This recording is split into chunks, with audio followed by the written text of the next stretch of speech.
காளைவனம். இந்த சிறுத்தை புலி இருக்க, அது உடம்பு பூரா கருப்பு புள்ளிகள் இருக்கும். அதுக்கு ரொசெட்டுன்னு பேர்.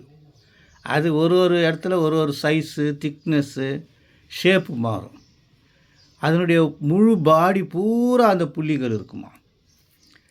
அது தன்னுடைய வயிறு, கழுத்து, முகம் அங்கங்கே அதனுடைய சைஸுகள் வித்தியாசப்படும்.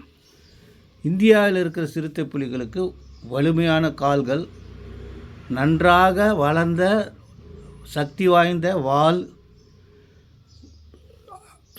நிறைய தசைகள், சின்ன காது, சின்ன மஞ்சள் நிற கண்கள் மற்ற மிருகங்களை விட வேறுபடுத்தி காட்டுமா. அந்த புள்ளிகளையெல்லாம் வச்சு ஒரு ஒரு சிறுத்தை புலியும் தனித்தனியாக அடையாளம் காண முடியும் அப்படின்னு சொல்கிறாங்க. நம்ம கையில் இருக்கிற விரல் ரேகைகளை மாதிரி. இதுக்கு இன்னொரு விஷயம் என்னன்னா, அதனுடைய அந்த கலர் இருப்பார், உடல்நிலை கலர் சந்தர்ப்ப சூழ்நிலை எங்கே இருக்கோ அதுக்கு தகுந்த மாதிரி மாறிடுமா.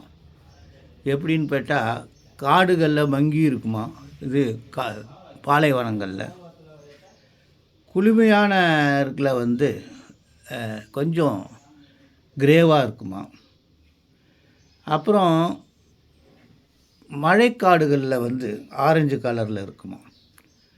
என்ன மழைக்காடுகளில் இருந்து புல்வெளிகளுக்கு தகுந்த மாதிரி அது அப்பப்போ அதனுடைய உடல் கலர்கள் மாறி அதுக்கு உதவிகரமாக இருக்குமா.